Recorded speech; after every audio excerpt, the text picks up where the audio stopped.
gusa gusa nyine abantu benshi nabibwiraga barambwira bati ibyo bintu ntugusaze ntago bibaho. Inyamasheke hari abakobwa beza bitonda, i Rusizi hari abakobwa beza bitonda, wabuze iki gituma uhaguruka ukajya noneho Ikibungo? Bahitaga ubwo Ikibungo mu barozi ku buryo noneho n'ubukwe bwacu ntekereza ko ahubwo ariyo mpamvu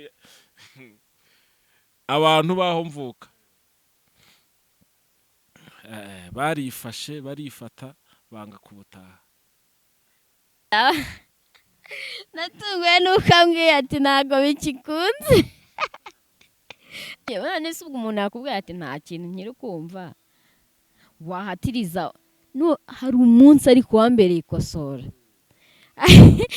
Hari umwana wari waje iwacu kudusura, noneho ahamagarwa n'umukobwa, yari umuhungu, ahamagarwa n'umukobwa yanga kumwitaba, arangije yandikaho ngo iteshamutwe, niryo zina yamwise.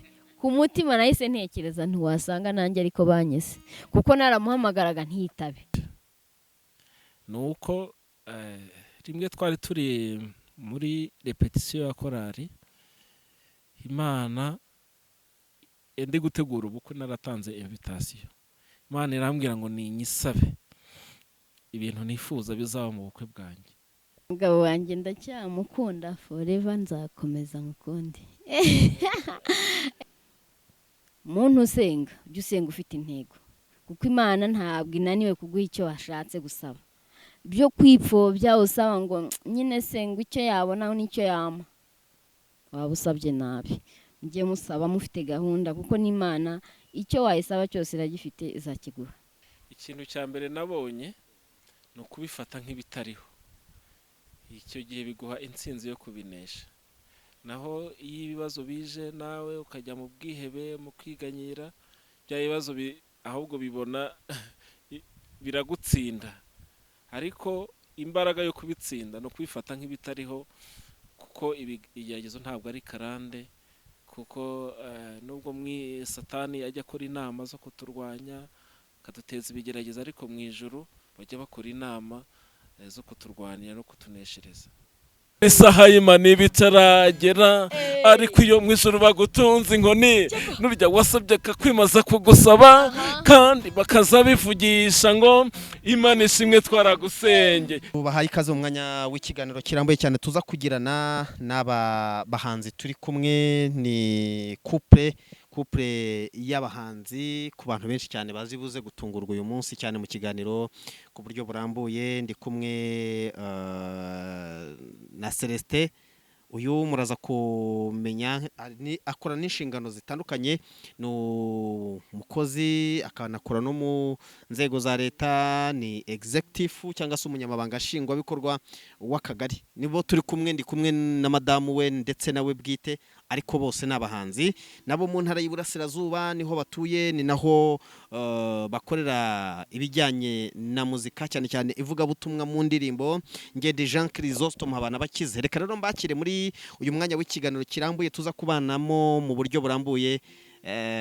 Ndibuze kugerageza mbaho umwanya wabo bwite, buri muntu wese aratwibwira, ariko buri muntu wese araza no kudufasha, aze kudusangiza urugendo mutarabana mu buryo butandukanye. Umugabo ni umucuranzi akaba n'umuhanzi, umudamu nawe ni umuhanzi. Ubwo mwabyumvishije, bose nabavuga butumwa mu buryo bwagutse cyane. Bakeneye rero kugera kure cyane, kandi bamaze kugera ahantu haryoshye.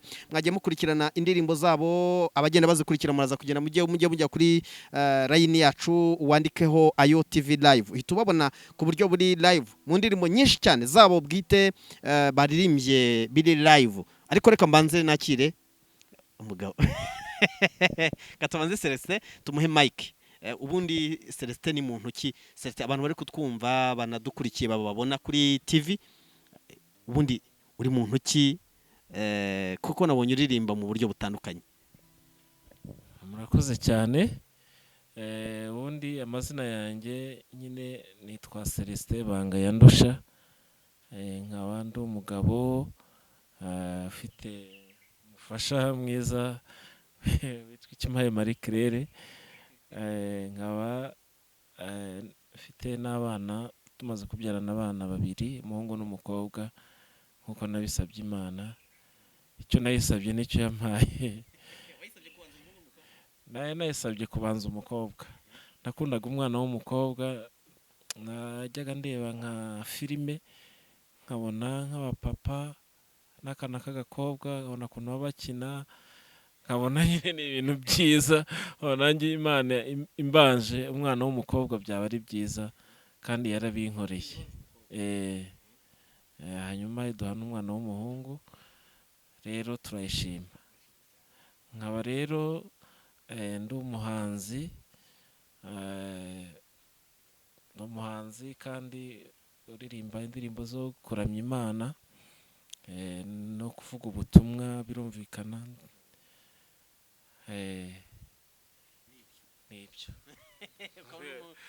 Nkaba ndi n'umukozi, nkorera local government cyangwa se inzego z'ibanze, nimwo nkora. Nkaba abo bita ngo ni ba gitifu akagari. Imana nanjye yangira icyizere, intunga iyo nkoni, nkaba ndi muri uwo mwanya, ndayishima. Murakoze cyane, Yesu nashimwe. Amazina nitwa Ikimpaye Marie Claire. Yavuze ngo icyo yasabye n'icyo yahaye.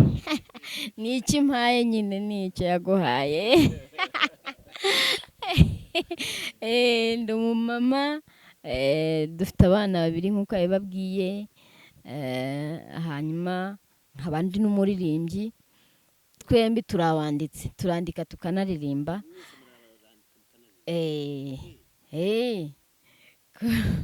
Umwe ashobora kuyumva ikaza akayandika akayigisha mugenzi we, nuko biba bimeze.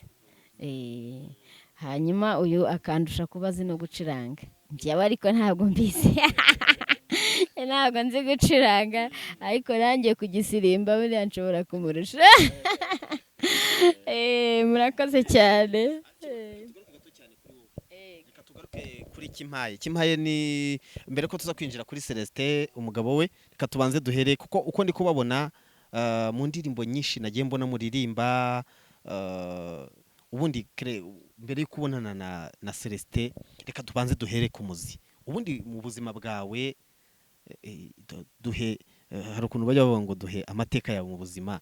Ubuzima bwawe wagiye uzamuka ute, ububabare buryanye burimo utarabona Celestin, kugeza ubonye Celestin, nimba aguhoza amarira, nimba ayakuriza menshi. Reka tugaruke kuri Yesu. Yego. Mbere y'uko duhura, urumva habanje urugendo rwo kuba umwana muto.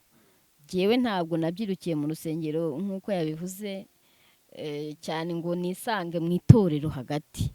Oya, jyewe mvuka nasanze yego mu rugo ari abakristo bo mu bakatolike. Hanyuma muri korale mu biki ntabwo najyagayo jyewe.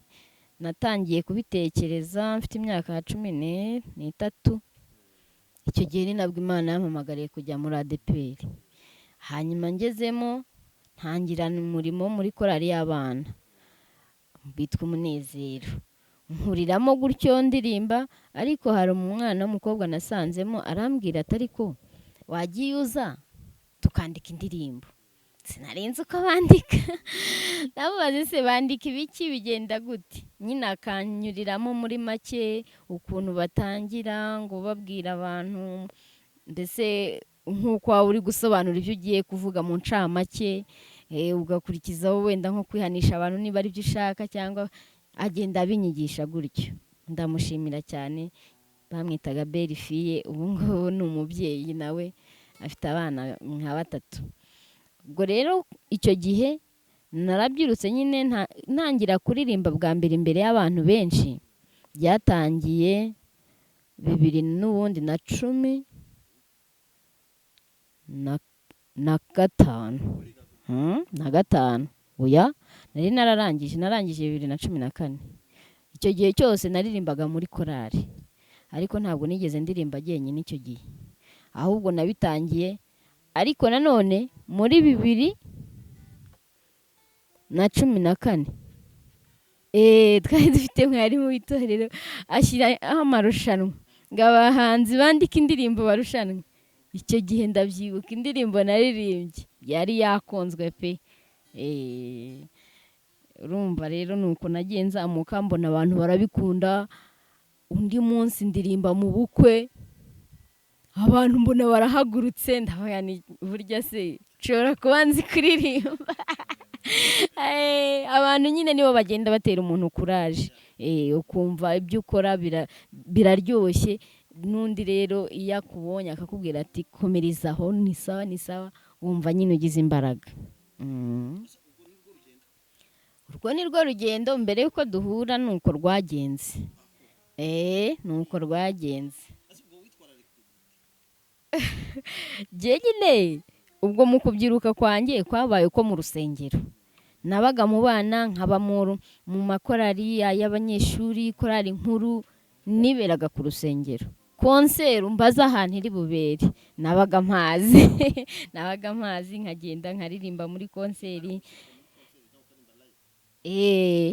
Live hari igihe nasabaga indirimbo. Ni marayika. Marayika buri ifite amateka maremare. Marayika rero byaturutse ku cyigisho.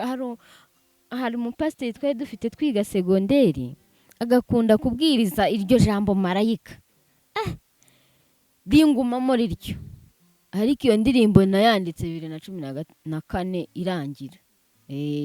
Nari ndi gucuruza bisanzwe muri alimentation.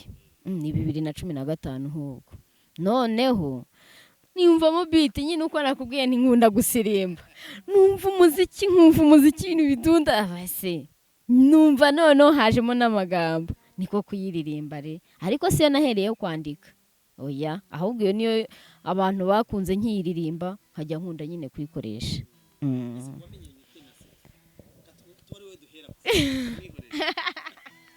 Ubundi bafite umuziki. Uko byagenze urumva njyewe nari maze kwiga 2014 nari ndangije ishuri. Hanyuma tuvuye mu bintu by'urugerero n'iki haba hakurikiyeho gushaka amafaranga. Buri umuntu urangije kwiga inyota nta yindi ni amafaranga. Ni amafaranga. Ndatekereza nabona gute amafaranga. Njya gushaka akazi Kigali. Ngezeyo amafaranga mbona ntaye mbonye.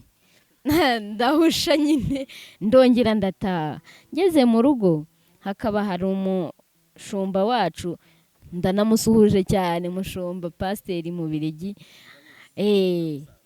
Arambwira ati rero uzaze nguha akazi. Ndagenda ncuruza muri alimentation yiwe. Aho rero niho iri kumbere, ni naho yamboneye. Twahuriye mu rusengero, nanjye nasabye indirimbo kuko iyo uri umuhanzi ushaka nyine kubimenyekanisha kandi ukabona ko ahantu uri ntibakuzi. Nuko nanjye ndavuga nti ndasaba indirimbo yo gushima Imana. Barayimpa, nsanga n'uyu nawe yari yaje ari umushyitsi, icyemezo cyanditseho ko ari umuririmbyi. Duhurira kuri stage. Oya ntago nyibuka. Wenda wewe kuko yagize n'inzozi. Ariko njye ntago nabyibuka. Ntago tariki nyibuka. Gusa nibuka ko nyine twarushanwaga abafana.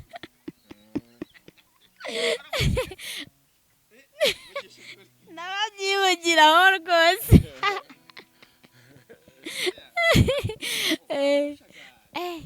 Abafana nari mfite benshi pe. Nawe yabihamya kuko nawe yari arimo.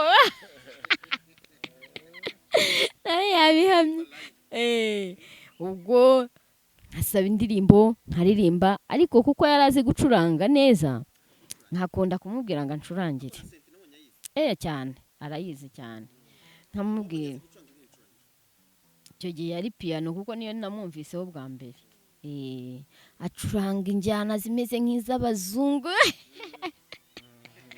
uganeye umuntu ariko ndumva azi gucuranga nanjye najya kuririmba nkamubwira akancurangire aho rero nta cyari bunkwege kubera iki hari undi musore twakundanaga icyo gihe rero nta nubwo nari bumurote njye no mu nzozi kuko nari narishizemo uwo wundi nyine ko ari we ubwo tuzabana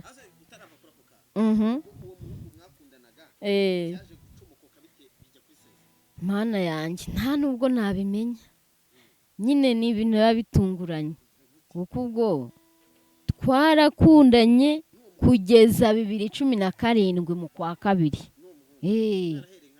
twarahereye nk'isohoka uzi uko byagenze gusa icyo nibuka nuko yansezereye yampamagaye kuri telefone abimbwira gutya mvuye no ku rusengero ibaze kandi ubwo twari twaraye tunavuganye neza iryanite yari kuwa mbere kuko oya ntabwo twasengeraga ku mudugudu umwe ku itorero rimwe yari umwadeperi irumvikana uwo munsi twari twiriwe mu bintu byo gusezerera abashyitsi mbese nyine mu bikoresho byo ku rusengero ni iki basi rero ntashye mu masaa 10 ngiye kumva numva telefone ndebye mbona urumva nayakiriye nishimye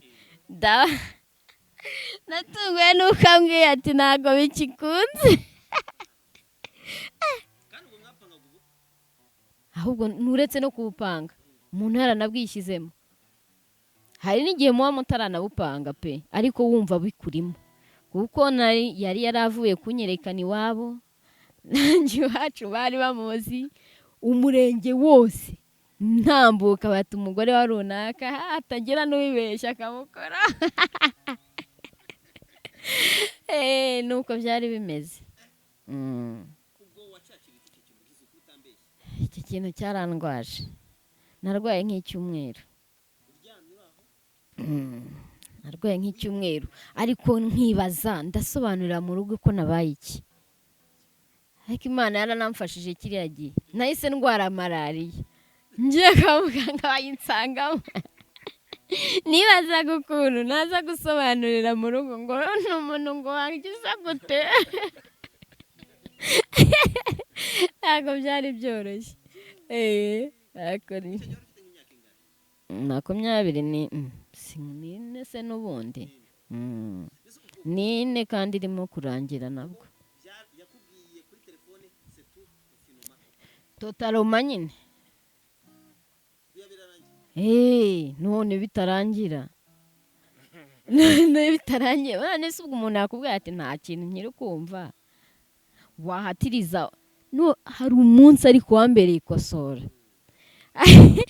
hari umwana wari waje iwacu kudusura noneho ahamagarwa n'umukobwa yari umuhungu ahamagarwa n'umukobwa yanga kumwitaba arangije yandikaho ngo iteshamutwe niryo zina yamwise ku mutima nahise ntekereza ntiwasanga nanjye ariko banyese kuko naramuhamagaraga ntitabe vuga nuzi ko ariko banyese nahise nyisiba ubundi kwisiba byari byarananiye ntanyisiba noneho ngira imbaraga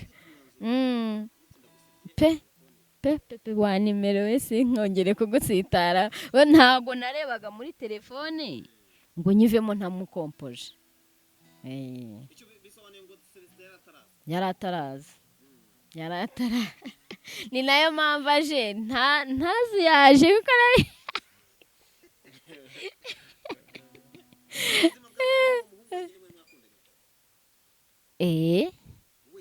wenyine hari ukuntu uhura n'umuntu mukavugana ariko ukabona bidafatika wowe rero wabonaga ko bifite umurongo birangira nawe ucitse kabiri gusa nabimenya we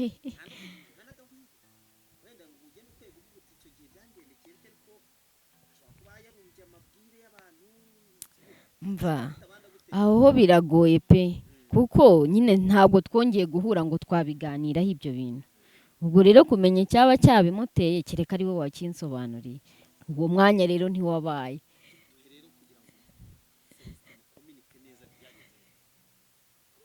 Celeste n'ubundi twaravuganaga sheri wanjye tukavugana ariko nyine nk'abakozi b'Imana. Aho twahuriye twaratandukanye bisanzwe. Icyo gihe rero nanjye ndataha, we musigayo tukajya tuvugana bisanzwe kuko twari dufitanye amanimero nk'abaririmbyi birumvikana. Nza akaremba iwacu ni Kabirizi harya hasi ngezeyo yisigarira Rukumberi, nawe rero yageze aho ngarahava tukajya tuvugana nyine. Oya yari atarabona n'ako kazi. Ngezeyo rero nkajya muhamagara, hari igihe cyaciyemo nanamuhamagara nticemo, zirongera nticemo. Basi umunsi rero nayicishijemo nka gitunguru, nari ndi guforesha nabwo numvaga itari buze gucamo, nyicishijemo numva iciyemo. Uwo munsi rero bwari buke nkaza hano kuri radiyo Izuba mu marushanwa. Ubwo nta yindi nkuru namwakirizaga, ni ukumubwira ngo ngiye kuri radiyo Izuba. Hari amarushanwa, muririmbira indirimbo ndi buririmbe, turatsinda makuraje birangira nanatsinzwe. Birangira nsinzwe. Basi rero nuko byakomerejeho turavugana gutyo, kandi icyo gihe nyine hari mu kwa karindwi, amezi ari kurangira, ukwezi kuri kurangira. Mu kwa karindwi nibwo twavuganye, mu kwezi kurangira ubwo dutangiriraho ambaza ese nturashyingirwa, ntihave byarapfuye winshinyagurira. Njye ntabwo ibyo mbikunda. Njyewe nyine no kungora wambwira ngo turabeshya biba bingoye. Kubeshya si impano yanjye. Oya rwose. Ndamubwira ni wapi byaranze. Ati wakiyiziye se? Buretse ndabitekereza, ariko se bundi nari butekereza iki? Ntacyo nari mfite ntekereza kuko nari narasenze nsaba Imana umuntu wakure, umuntu undusha amashuri, umuntu nsumba, umuntu wubaha Imana, umuntu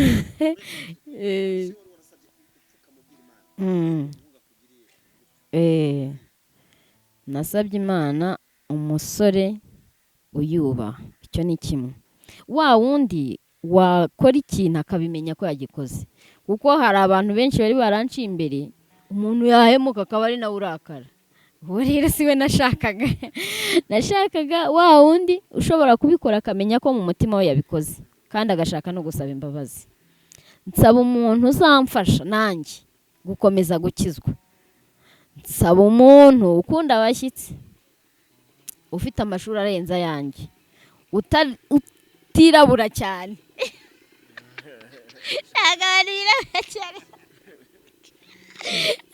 Kandi ubyibushye ubyibushye.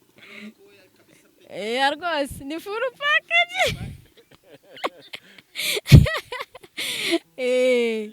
Urumva rero ampamagaye birakubitana neza nk'uko nabyanditse. Basi rero nta kindi nari mfite cyo kuburana, kandi nuwakure ubyo afite nyine biruzu. None uzi cyambayeho. Ibaze ko numvaga ntange ntamwibuka neza. Avuga se nako amafoto subu ntari mfite agatelefone gato. Avuga rero mpita njya harya nyine Karembo mu mujyi waho, nicara ku murenge, sinzi n'utundi tuntu nari ndimo.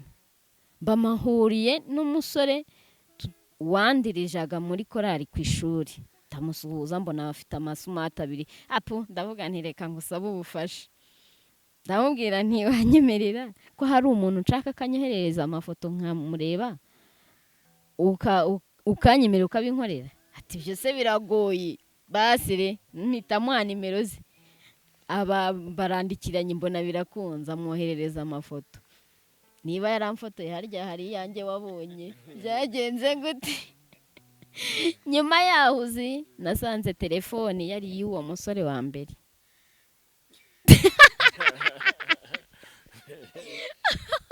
tekereza naragiye twarashyingiranywe ndebye muri telefone mbona rya zina re ndavuga bise mwandikiranye ryari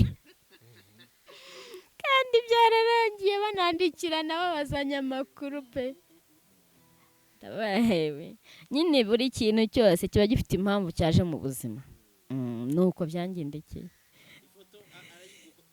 arayimpa icyo nashakaga ni ukumwibuka gusa kuko numvaga namaramaje ko nzamusanga ariko nkumva simwibuka neza kuko icyo gihe nyine sinari mwitayeho bihambaye gusa nabonaga ari umuntu munini muremure ariko nkumva isura ye sinyibuka neza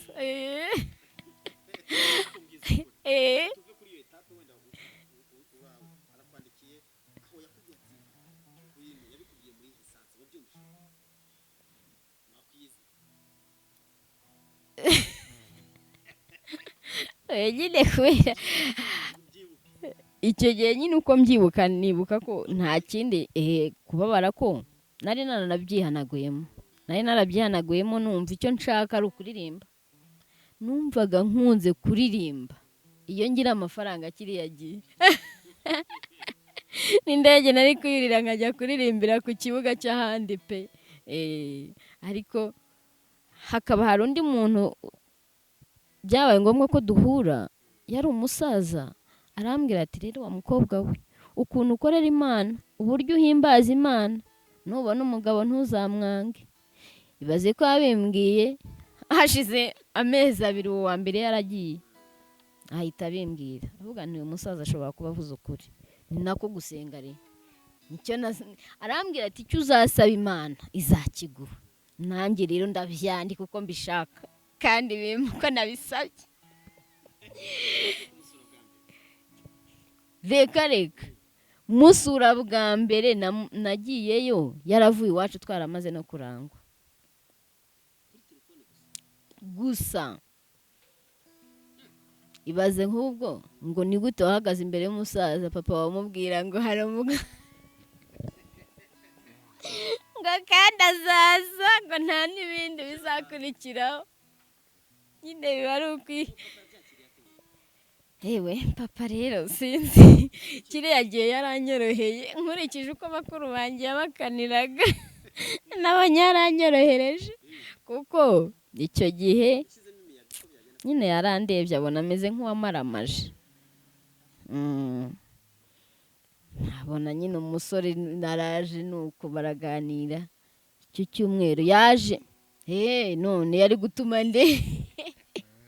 urumve ninde wakwemerera kuva icyanga ugakaza inaha nta kindi kimuzanye niwe wiyiziye hanyuma nyine ubwo ibindi araza kubyivugira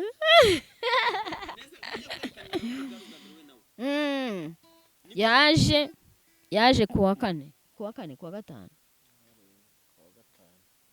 bwa mbere duhura kuwa kane naje kuwa kane tubanza kujya kwipimisha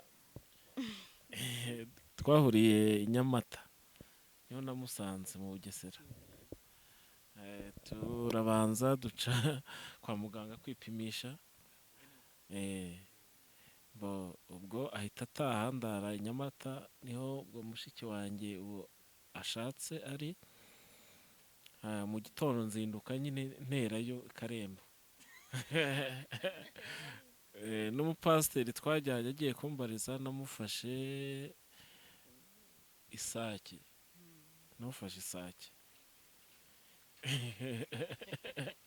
turagenda nyine dutangira kubaza ntabyo yamaramaje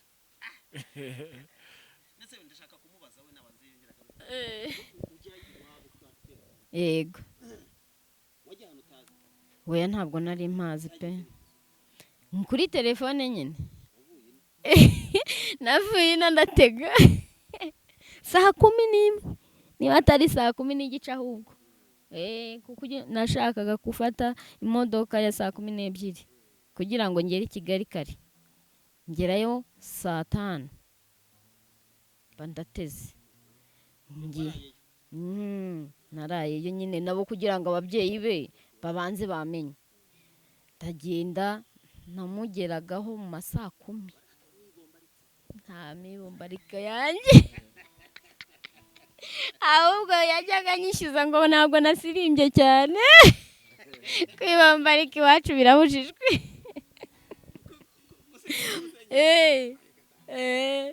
Kuko nta nubwo bari babizi, nabonye nawe yari yabigize ibanga, abari babizi ni bake. Nararirimbye nk'uko bisanzwe, bampaye indirimbo 3 ndazituritsa. Umushyitsi aturutse Burasirazuba yubahwe.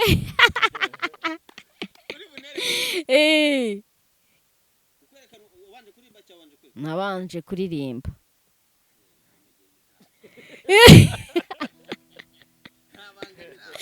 Nta ryari ririmo, turaririmba. Umuntu wari ubizi ninde?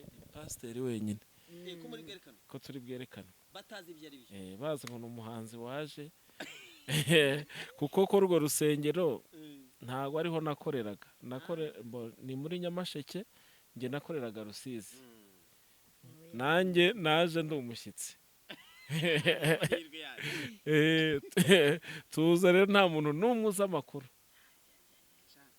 ahubwo bagiye kumva bumva ngo Celestin, hari umusore ngo tugiye kwerekana ngo Celestin n'umukobwa witwa Ikimaye Marie Claire, babona ni wa muhanzi wari waje. mwakoze surprise, yari surprise iteye ubwoba. reka tuve kuri ako Claire Karama. reka tugaruke kuri Celestin. Navukiye nyine Nyamasheke, mu karere ka Nyamasheke, mu murenge witwa Rangiro, ahantu iruhande y'ishyamba, bari kure cyane. Kuva kuri kaburimbo ujyayo utegesha nibura nka 3 kuri moto, ahantu kure cyane. Rero nakuze nyine nkurira mu rusengero, niho nisanze mu rusengero umenya ubwenge. Nko ku myaka 8, 10 banshyira muri korali nkuru. Narenze gucuranga gitari, njye na mukuru wanjye twacuranga gitari, badushyira muri korali nkuru. Abari aho nkurira, hanyuma nza kugira amahirwe ndatsinda, njya muri segonderi, naho nkomeza kuririmba mu makorali. Ariko nataha ngeze mu rugo nkaka indirimbo nkaririmba, ko ndirimbo twabaga twaremye muri segonderi.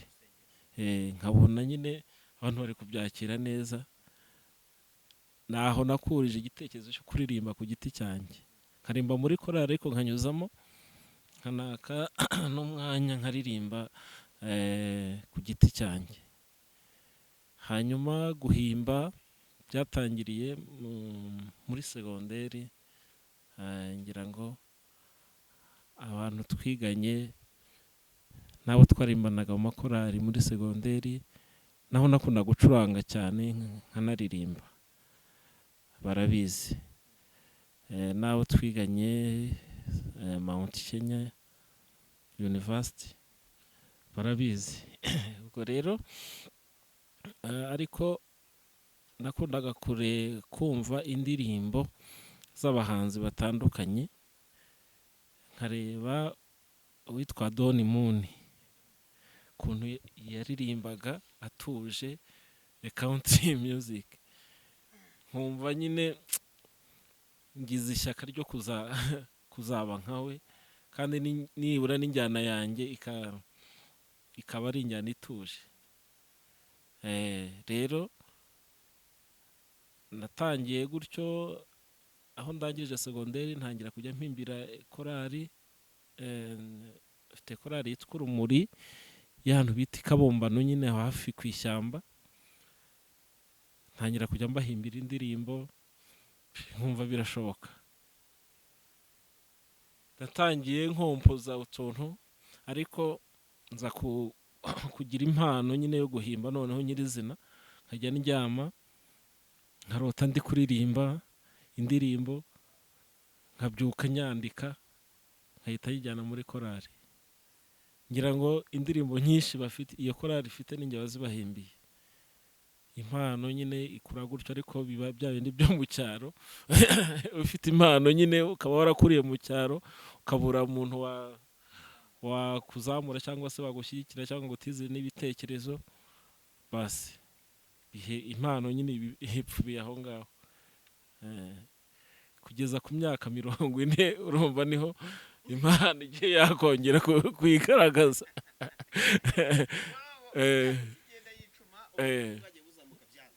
byaranze ariko nkumva afite icyifuzo nibura cyo kujya no muri studio ngakora nka recording n'akaririmbo ariko ibaza imyaka yose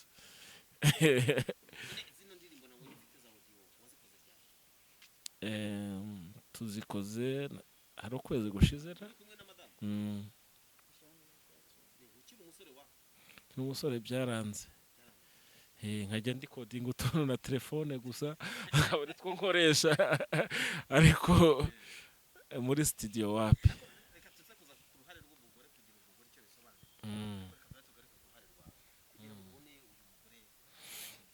uyu mugore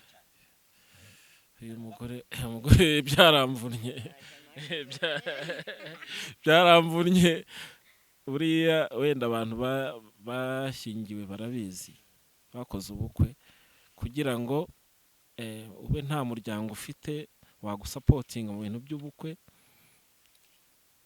ubwo nakoraga Rusizi nari gitifu w'akagari mu karere ka Rusizi ntegura ubukwe njyenyine nta wundi muntu wantizaga ibitekerezo ni njye wiryaga nkimara noneho nkaza iburase kuva Rusizi iburengerazuba ukaza gusaba iburasirazuba urugendo rukomeye nuko ngo yavuze ko mbere ajya kubana nawe yarafite abandi bagiye nta muntu mwakundanaga ku buryo wakuzikinda bikeke cyangwa byakwibukana inkuru ye rero nkuko yayivuze yenda kumera nk'iyanjye nako ni kimwe nanjye mu icyo gihe duhurira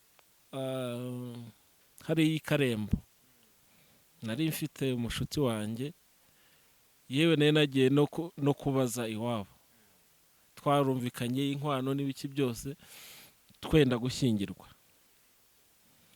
sinkamenye ko yambeshyaga noneho rimwe sinzi ukuntu na postinze ifoto ye kuri Facebook umuntu arambwira ati ese uyu mukobwa uramuzi nyine ni sheri wanjye kandi uwo wambwiraga hoya uwo mukobwa twari tuziranye tumaranye imyaka 7 yose dukundanye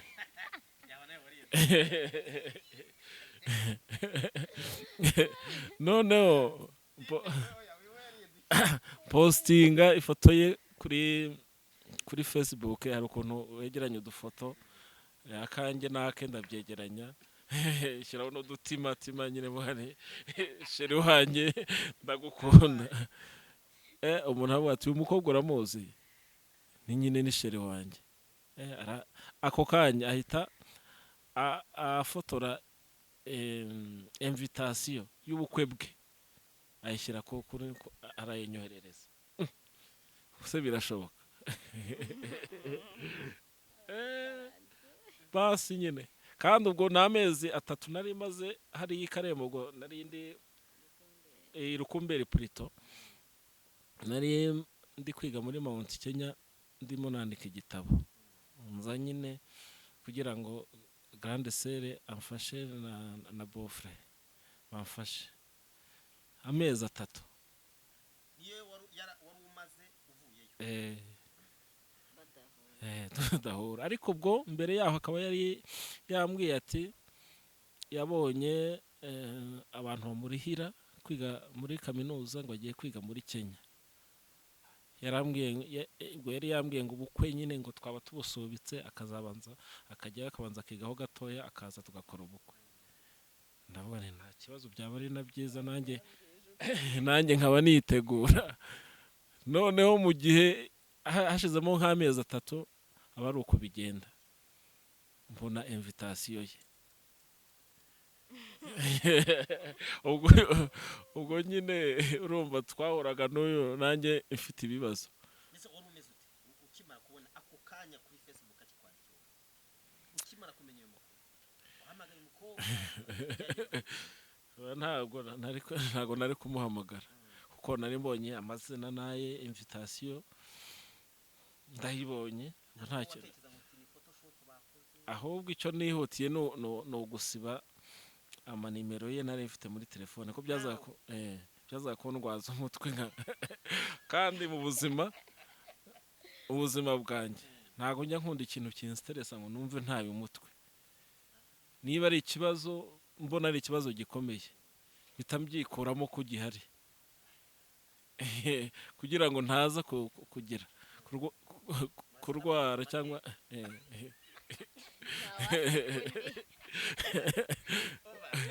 umukobwa banteye w'inyuma gutyo tumaranye imyaka 7.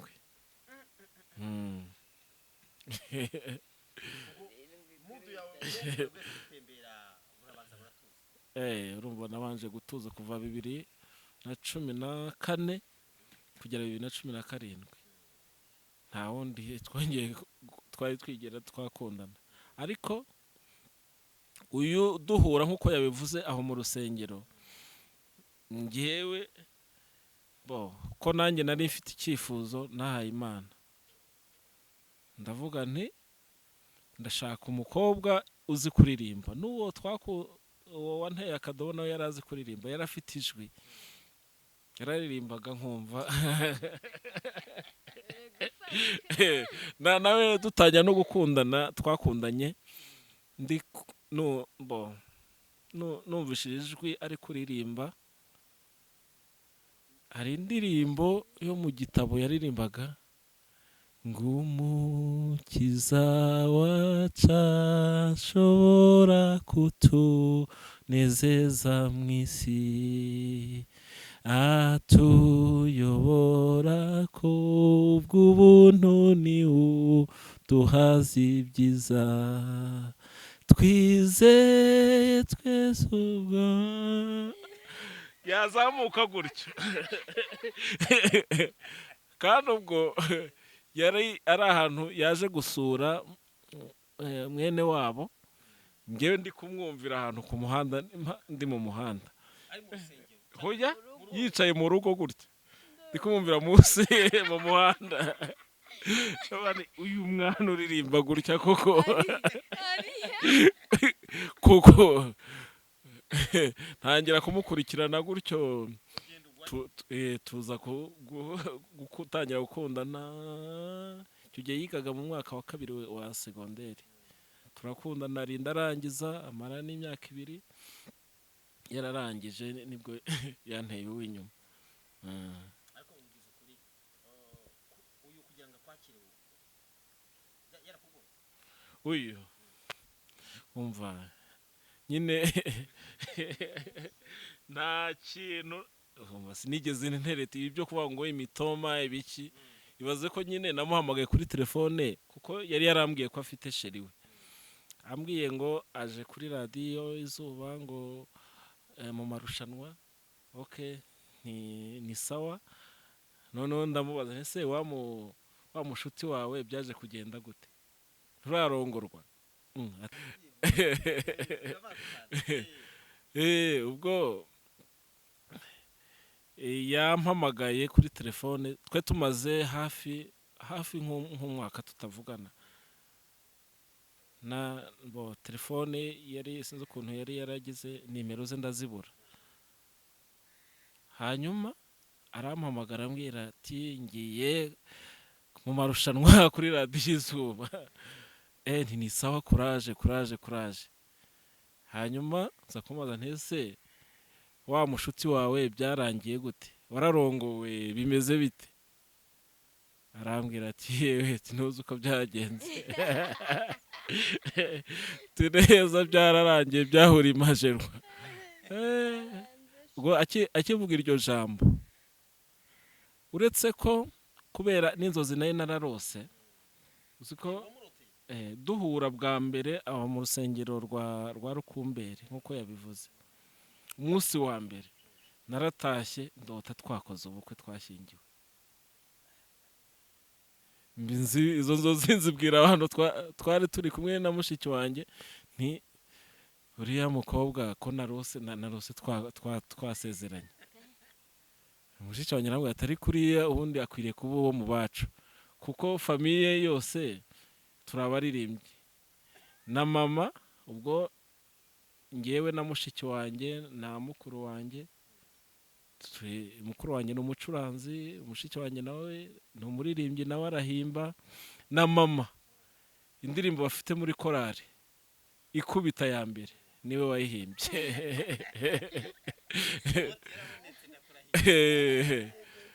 Ubwo rero mushiki wanjye arambwira ati rero uwagomba kuba ubundi uhabonye atazi kuririmba agomba kuba uwo mu bacu. Tubikora dutera burage gutya ariko ntazi umugambi w'Imana.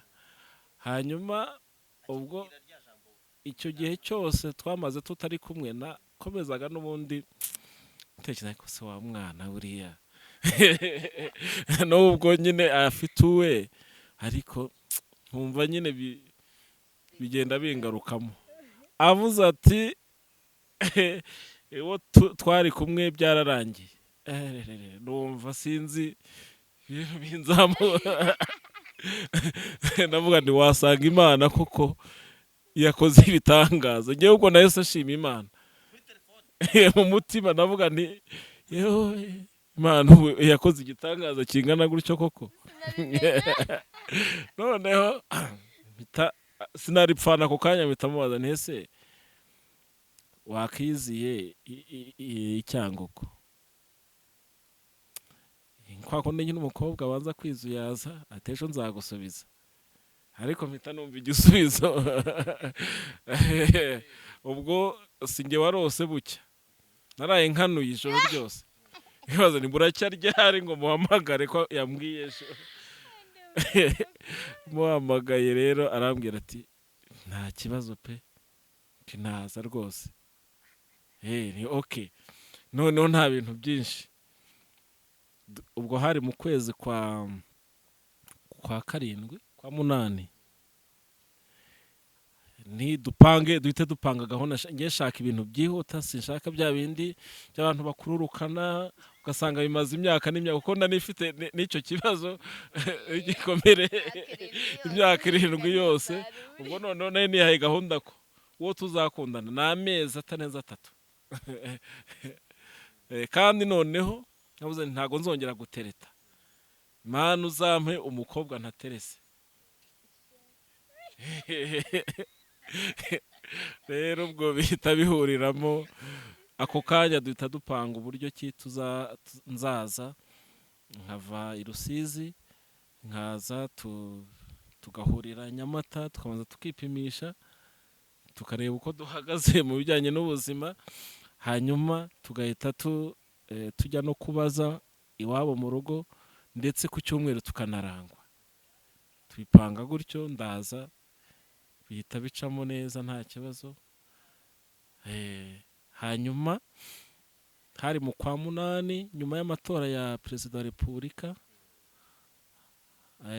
mu kwa 12 ku itariki 23 tuba turasezeranye tuhita tubana. Amezi 3 Ibaze ko twashyingiranywe tubonanye inshuro 3 gusa. Ubwo twabonanye iyo nshuro ya mbere ngi wabo twerekanwa nawe haciye nk'ibyumweru 2 aziya duhurira inyamasheke nawe arerekanwa turerekanwa twongera guhura ngiye gusaba no gukwa twongera guhura dusezerana. Na invitation yazandikishije i Kigali azinyoreza kuri kuriye. Ibaze umuntu ugira icyizere akandikisha invitation tutaranasaba tutarakwa tutaranashyingirwa mu murenge.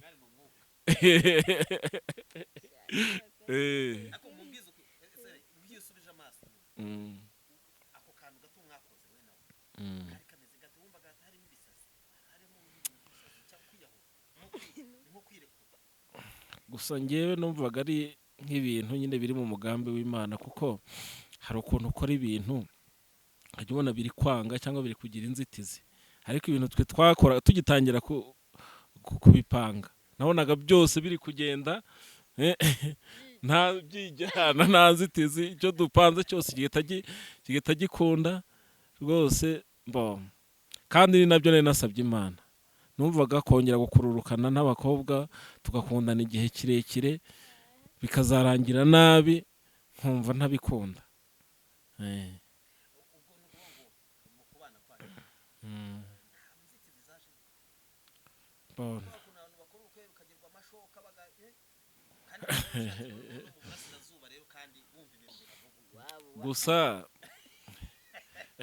gusa nyine abantu benshi nabibwiraga barambwira bati ibyo bintu ntugusaze ntago bibaho.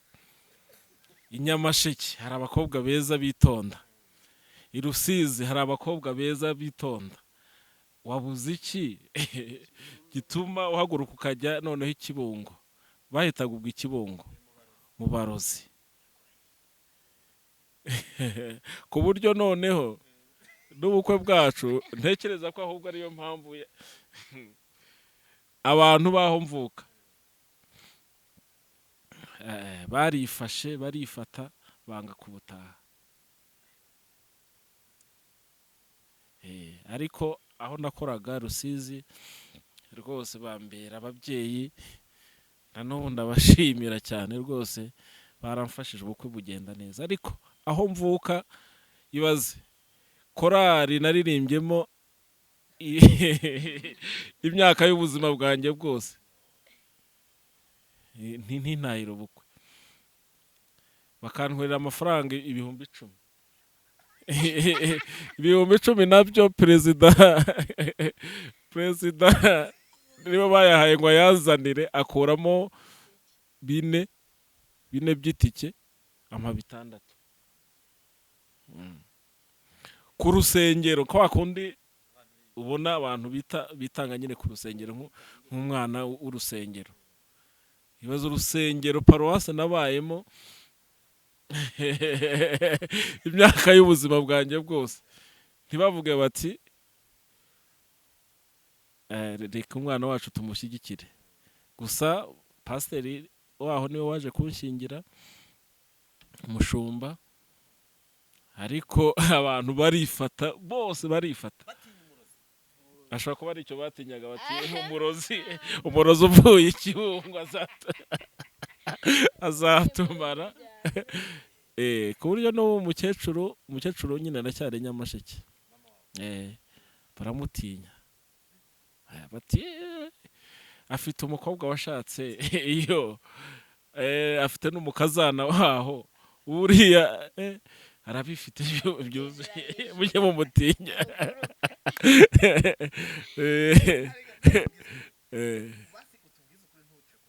Nge kubera inzozi zanjye nuko nakomezaga mutekereza, kandi n'impano namubonyemo.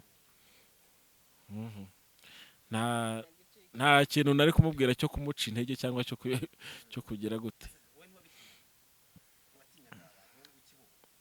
Gusa nyine ntarahaza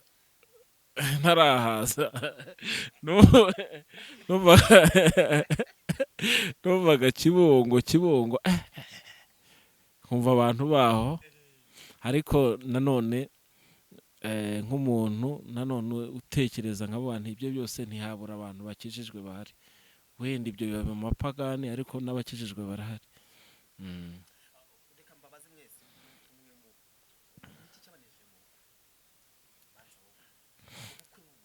Ikintu cyanejeje ni uko rimwe twari turi muri repetisiyo ya korari, Imana ndi gutegura ubukwe, naratanze invitation. Imana irambwira ngo ninyisabe ibintu nifuza bizaba mu bukwe bwanjye. Mfata agapapuro byose ndabyandika, byose uko nabisabye niko Imana yabimpaye. Nicyo cyanshimishije. byose uko nabisabye. Nari navuze nti Mana uzampe imodoka mu bukwe bwanjye. Noneho hari ikintu gikomeye, ahantu twashyingiriwe ni ahantu hakunda kugwa imvura mu kwa 12. Haba hari imvura igwa ku buryo abantu badasohoka. None ndavuga nti Mana mpagaritse imvura ibyumweru 2. Bintu wumva wifuza mu bukwe bwawe. Kuko numvaga ubukwe kuba imvura ikirirwa igwa, imodoka ntizibona aho zinyura, ko imvura yaguye nta moto nta muntu usohoka, nta maguru nabwo ugomba kuba wambaye bote. Ndavuga nti Mana mpagaritse imvura ibyumweru 2. Imvura yarahagaze ibyumweru 2 ndetse yongezaho n'iminsi. Ubukwe bwacu buba rwose ku zuba ricanye, imvura yahagaze. Ibintu biri special. Ndonye nasaba Imana ngo kuko abantu n'abaganga baravuze ngo sinzabyara, ngewe ndashaka ko ku munsi wa mbere tuzashyingirwa ngomba gutera inda kandi kazavamo umwana w'umukobwa. nacyo cyanditse Nacyo ndacyandika ndakiyisaba.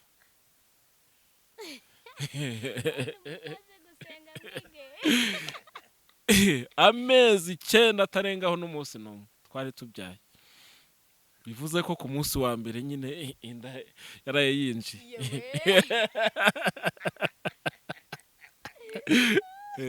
Kandi tugiye kubyara tubyara umwana w'umukobwa nkuko namusabye Imana.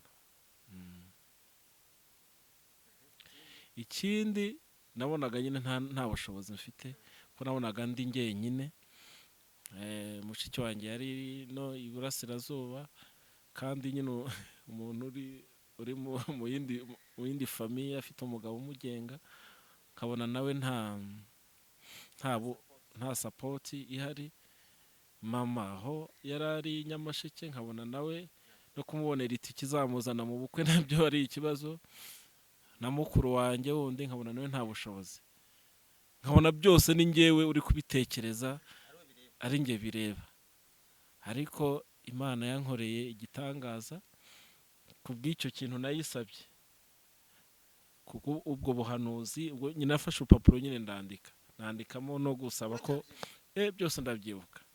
Imana izankorera ubukwe bwiza nyine, kandi Imana yarabikoze.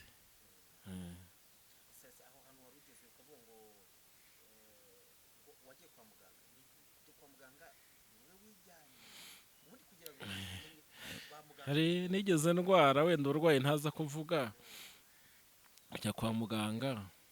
Icyo gihe marayo hafi ukwezi kose, nigeze njya no muri koma nk'icyumweru cyose. Hanyuma baza kumbwira ngo kubera ubu burwayi ntabwo ushobora kubyara. Hari n'umukobwa nawe byari nko gukundana, ariko ntabwo byari birimo neza. Abandi baza gutyo, yumvise ngo muganga yavuze ngo sinzabyara, ahita yigendera nawe. Ariko ntabwo nabimubwiye, ntabwo nari kubimubwira. Gusa njyewe nari mfite icyo navuganye n'Imana, nakundaga gusenga. Nari narihebye.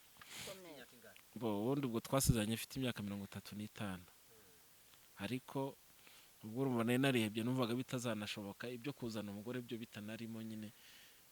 Ariko Imana ikansanga ikampumuriza, ikambwira iti humura, nkajya nkarota mfite umuryango, mfite abana. Ariko kubyemera nyine bikagorana. Ariko buriya kwizera ni ikintu gikomeye cyane. Ngiye nkunda kwizera ibintu bimvuyemo. Nasoma mu ijambo ry'Imana, naririmba, nkumva ijwi mu mutima wanjye icyo rimbwiye, nkizera kurenza kuba nakumva umuhanuzi ahanuye.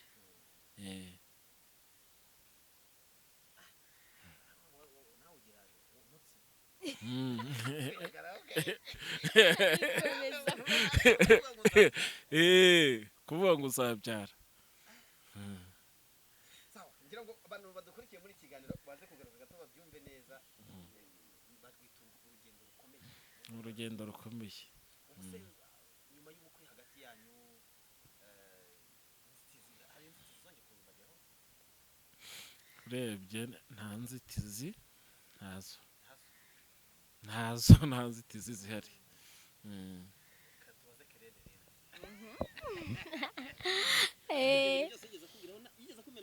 Habe nacwa buriya nyine urumva yari afite ubwoba kuko wa mbere ubwo wari umunyuzeho by'akanya gato yarabyumvise ahita amucikaho aramwihisha ku buryo batongera no guhura. Ntabwo rero yari kubimbwira. noneho undi n'uwakure urumva ko iyo mbimenya nyine byari guhita birangira. Urumva we ntago yambwije ukuri. Nta nubwo yabimbwiye. Ibyo yabimbwiye nyine twarabanye hashize igihe. Nari ntwite ndabyibuka twari twicaye muri salo. Anganiriraho mu mateka ho gakeya y'ubuzima bwe. Nibwo yabimbwiye. Twavuye kera. Twavuye kera urumva ijoro ry'ubukwe bwabaye ku munsi kwa gatandatu ku cyumweru duteranira kuri urwo rusengero ku wa kabiri harya hari bube Noheli duhita tujya iwabo. Noneho ubwo se urumva tutaragiyeyo. Reka tugende tugera tugaruke ku buhanzi ubu ngubu. Nyamute ubu muri ku rwego rumeze hagati yawe nawe kuko urumva wavuze uti nagize amahirwe mbona umuterankunga. Ubu turacyabanza gukora izo twari twaranditse kuko ni nyinshi turacyabanza rero kuzikora. Hanyuma yego niyinje urayandika ariko birumvikana ko izo twakunze kuririmba n'abantu bakazikunda umuntu aba yifuza kuzihiraho. Nizo turimo rero ubu. Ubu tuvugana wambwiye ufite nka zingahe? 25. Imwe rutoki. Iyi ngiyi.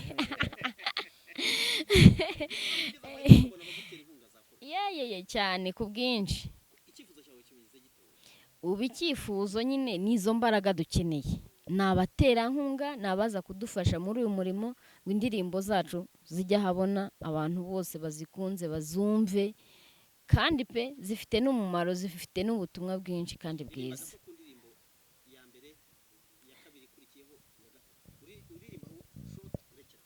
Iyo nanditse bwa mbere na mbere jambo yahozeho kandi jambo uwo yahoranye n'Imana nta na kimwe mu byaremwe bitaremwe nawe.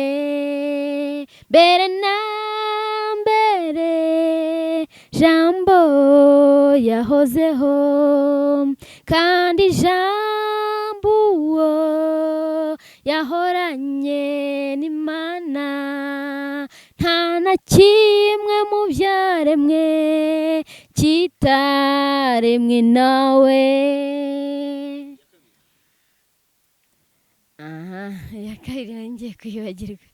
Ririmba wajuru we nizidakoze nawe wasiwe nezerwa mwa misozi mwe nimuturagare muririmbe kuko Uwiteka yabikoze.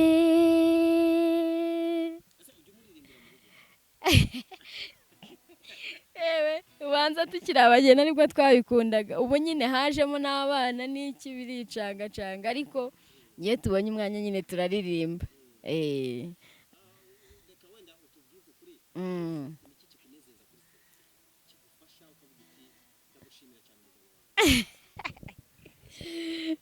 uburyo yita ku muryango we pe ndabimushimira kandi buri munsi ndabimushimira.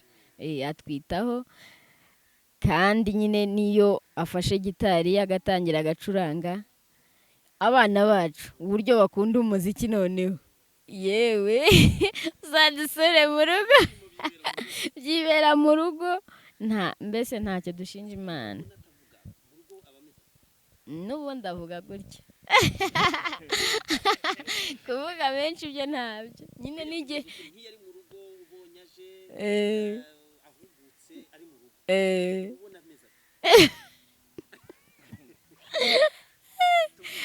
yewe umugabo wanjye yimana amakuru pe avuga make mba navuze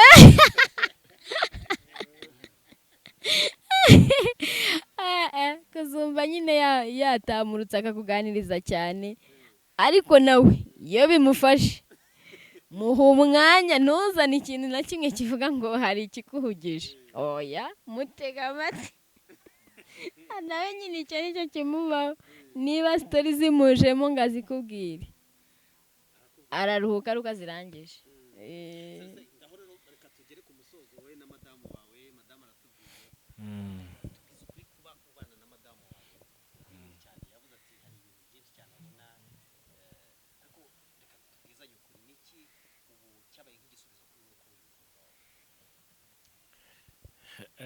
ibisubizo ko ari byinshi ibisubizo ni byinshi gusa buriya ikintu gikomeye cyane kubona ukikiye umwana ukabona umwana ari guseka kandi ukaba ari we umukesha uba nyine wumva ari igihango gikomeye kandi ari igitangaza gikomeye Imana yakoze. Rero nta kintu kinezeza cyane nko kubona abana kandi uyu mugore afite ukuntu agize afite ukuntu aremye kwihangana arihangana cyane usibye wenda no kwihangana ibi byo kwihanganira ibitugerageza ibibazo n'iki byo mu rugo ariko ndebye ukuntu yagiye abyara nkabona ubutwari yagiye agaragaza rwose buriya ntago najyaga mpa agaciro cyane cyane umubyeyi ariko ndebye ukuntu yatwise amezi 9 ukuntu yihangana byatumye urukundo nakundaga mama ndukuba nk'inshuro nyinshi ya mama nuko burya warushye untwise rero muri urwo rugendo rwo gutwita no kubyara namubonyemo kwihangana ndetse no kuba akomeye ariko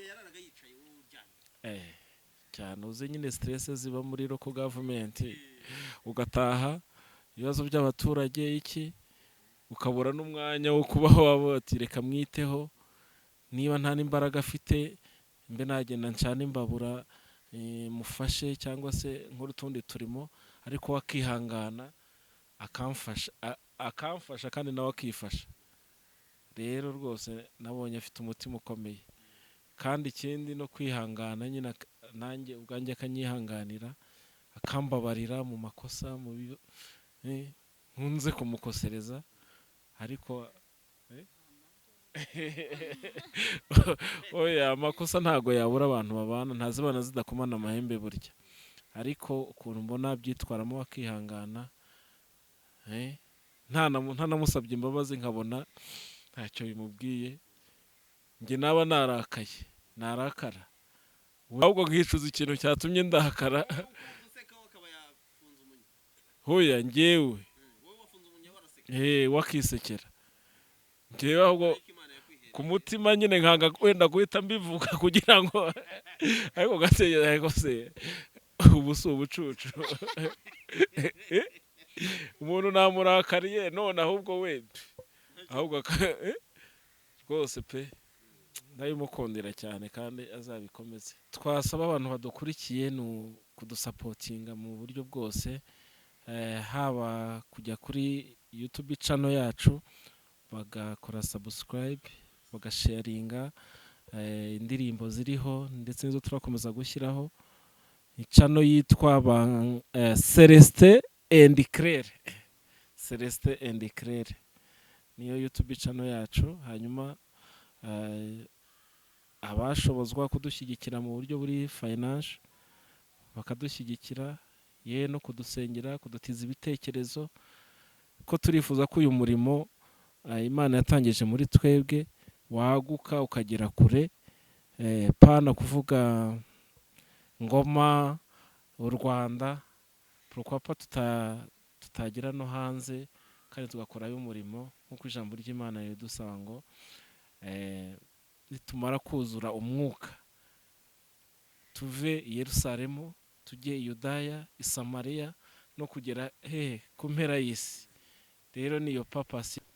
Ku bantu badukurikiye uwashaka kutuvugisha yahamagara kuri telefone yanjye iri prive 0783174218 iyo ni MTN cyangwa kuri Airtel 0783235653 kandi izi nimero zose ziba kuri WhatsApp. Hanatwandikira kuri WhatsApp. Umugabo wanjye ndacyamukunda forever nzakomeza mukundi. Ndamukunda cyane. Bitari imitoma. Nakomerezaho ibyo ari gukora ni byiza, gucuranga arushaho kandi nanone gushaka n'utundi dushya natunsangize birushaho kugenda neza. Hanyuma icyo nabwira abadukurikiye, muntu usenga ujye usenga ufite intego, kuko Imana ntabwo inaniwe kuguha icyo washatse gusaba. Byo kwipfobya usaba ngo nyine senga icyo yabona n'icyo yama, waba usabye nabi. Mujye musaba mufite gahunda, kuko n'Imana icyo wayisaba cyose iragifite izakiguha. Murakoze cyane.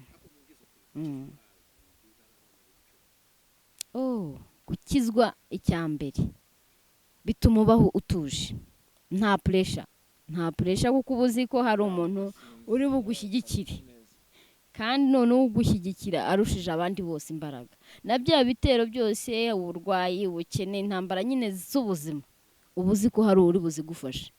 Gukizwa rero ni imbaraga.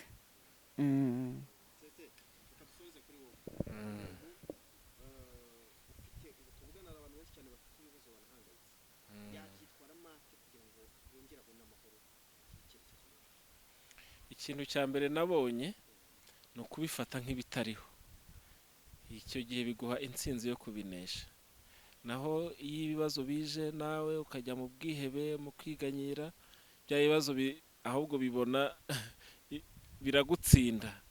Ariko imbaraga yo kubitsinda no kubifata nk'ibitariho, kuko ibigeragezo ntabwo ari karande, kuko nubwo Satani ajya akora inama zo kuturwanya akaduteza ibigeragezo, ariko mu ijuru bajya bakora inama zo kuturwanira no kutuneshereza.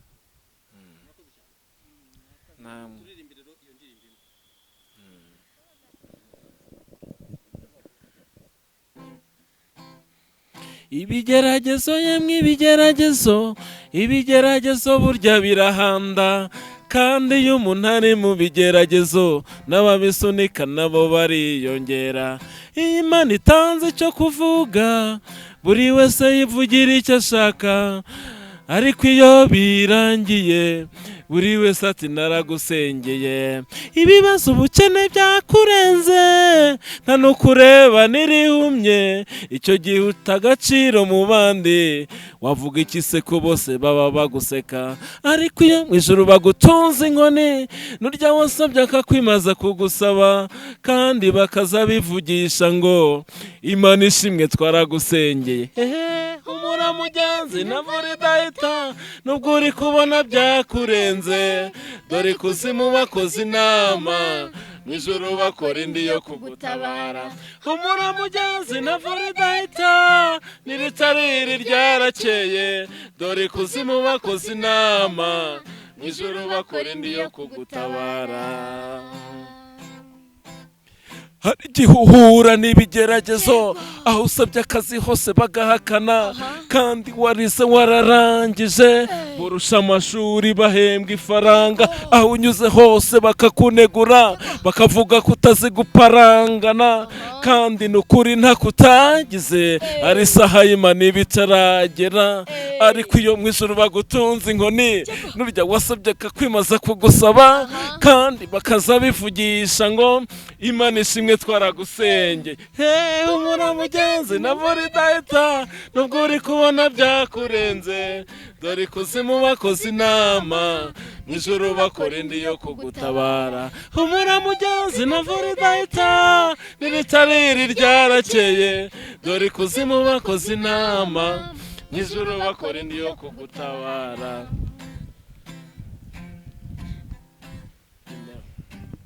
burya utangira ubukwe baryana inzara ndetse bakagerageza kubwica bakavuga bakakunegura bakanakubeshyera ibyo utakoze ariko ubukwe bukanga bukarema kuko Imana yabuvuze itavuguruzwa ejo bakakubona mu gatimba amamodoka aragenda piga soni babandi bashakaga kubwica bagahaguruka bakakureba maze bagatangira bivugisha ngo felicitation twaragusengeye. Humura mugenzi navura idahita nubwo uri kubona byakurenze dore kuzimu bakoze inama mw'ijuru bakora indi yo kugutabara.